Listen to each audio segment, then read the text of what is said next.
yan, nung nakaraan ang dami bunga. Madami kang na-harvest dyan, ay. Madami pong mamunga yung kanilang lansones. Hanggang saan pa tayo, Nay?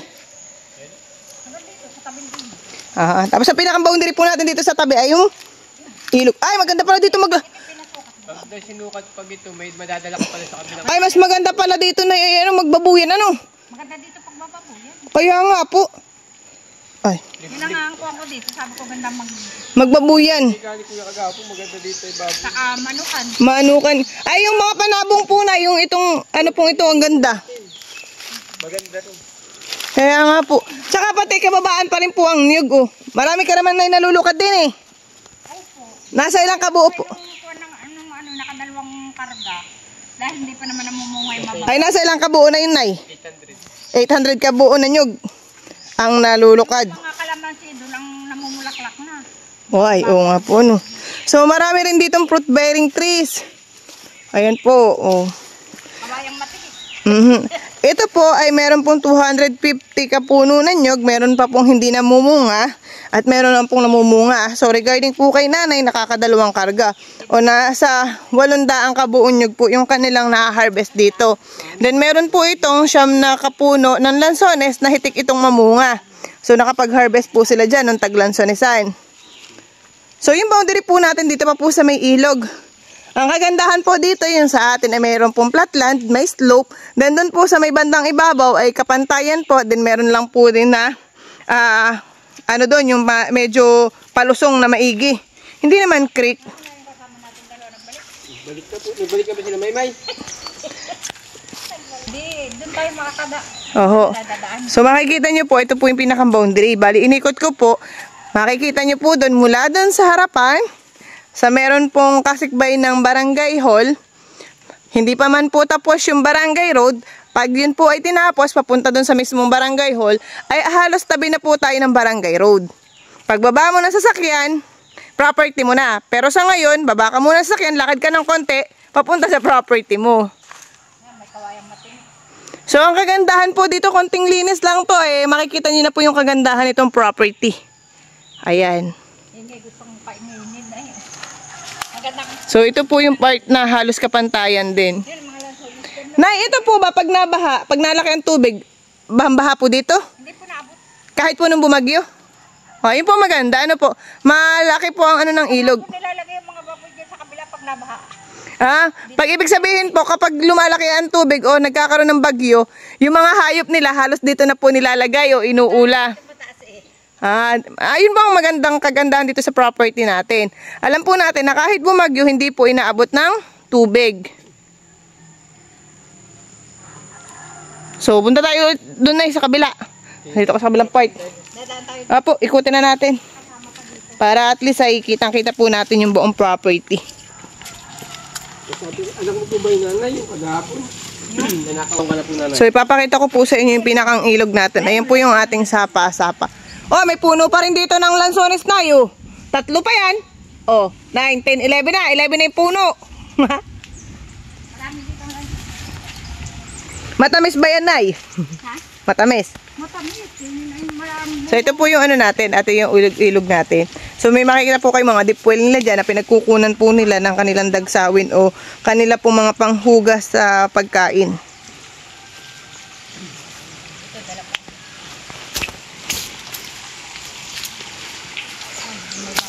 O, diba? O, napasok ko talaga yung kasulok-sulukan. Para makita nyo po, at least pag kayo po ay nag-tripping, makikita nyo po talaga yung buong location po ng property. Kahit po nasa abroad kayo, para po kayo na yung nagbablog dito. Nakikita nyo na po yung reality. Oy, tabi po! Nay, malalim kaya to? Pwedeng liguan? Tabi po! Parang katod sa Malaya, ano? Tabi po. Ayan. So, medyo malabo lang po yung tubig kasi po ay nag-inulan po ngayon. Halos kahuhulaw pa lang po ng ulan. Yan. Ito po ay sakupan po ng property natin. Diyan po yung property natin sa taas. O, diba? Ay, nakita nyo, may naliligo dun, oh. Ganito ang gusto kong lugar. May mga ligo-liguan po, ano. Mahigit may malinis pa pong ilog sa atin. Ang suka lang niya po ay mga dahon-dahon lang po talaga, ano. Mahigit po lang nagtatapon ng basura dito sa ilog. Ayan po. Halos property po natin yung gilid na yan. Tawid pa nga dito. Oo.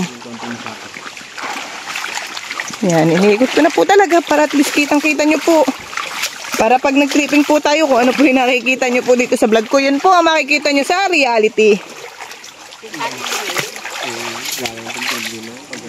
Wala namang problema. So, ayan po. Ang ganda panliguan. Ito man ako sa kabila. Kaya ulit ako dito. Para po at least makita pa natin. Ayan, may pigiri. Ano po? Pero bati. So, yan naman po ay pag nabili nyo po ay yung area pong yan ay kasama pa po ano. So, pag yan naman po ay nabili nyo ay di aalisin naman po yun. O, at least po. Naman yung may-ari niyan, yung kagawa dito. Oo. O at least yun po, pero natin lalagyan talaga ng babuyan. Daming saging nanay, ano? Oo, asa ko pa ito. Opo. Kaya di na ako kita dito. Para at least po naiikot, tabi po. Para naiikot natin lahat. Ito talaga. Kapantayan po talaga po, ano, dito. Meron lang po talagang upland, ano, yung pag-akita yun, tapos overlooking. Pinahukayan ni kagawad dito. Nakuha ng ano ay pinayaan na. Dahil yung magkasukatan ay... So, yan po, oh. Ay, ito parang style pulo. Ano po? Opo, paikot. Paikot. So, may paikot siyang sapa. Itong part pong ito ay parang pulo. Diyan na tayo aahon. Hindi tayo makakatawid yung mga tubig. Ayan. Dito na po. Kumbaga po ay itong isang part ng property po ay pulo. Ayan. Napalibutan lang siya ng sapa-sapa. Pero kagandahan po, hindi po inaabot ng baha. Regarding na kay nanay at si nanay po talaga nakatira dito. Bumabagyo man ay. Bumabagyo po ang mga hayop pa nila inilalagay dito sa sakop ng property. At hindi po naabot ng baha. So ito pa yung part ng ating property na inikutan. Yan po yung parang pulo-pulo na pwede natin gawin din piggery. Tapos yan yung kalamansian. Tabi po, Hindi pa po ba yan yung kalamansian? O, yan, lawak pala na rin. Hindi na po natin sakot. 1.5 hectares. So, bali nilibot ko po hanggang doon yung property natin. Umikot po siya doon. So, ito po yung kalsada na Barangay Road. Ito po yung pansamantala na ginawa po nilang hanging bridge. Doon meron pong pathway. Papunta po dito sa ilog. Patawid po doon sa Barangay Hall. So, kung nagustuhan nyo po yung aking bagong upload, paki-like and share din po nito. At paki-follow na rin po kami sa YouTube account po namin at FB page. At para updated po kayo sa aming mga upcoming videos, click the notification bell para po updated kayo sa aming mga bagong upload videos. Salamat po! Thank you all for watching this here video. Please like and subscribe and follow. Much love from Little Yas to each of you. Content creator making videos on the World Wide Web. Hope I made you laugh and think. Get out of your head. To be live or to enter the chat, that is the question. Thank you to every followers in each nation. Read every comment from the good to the bad. Y'all trolls can catch me outside. How about that? The wet da da da da da da da da da da da da da da da da. Yeah. Come on da da da da da da da. Da da da da da da da da. Thank you all for watching this here video. Please like and subscribe and follow.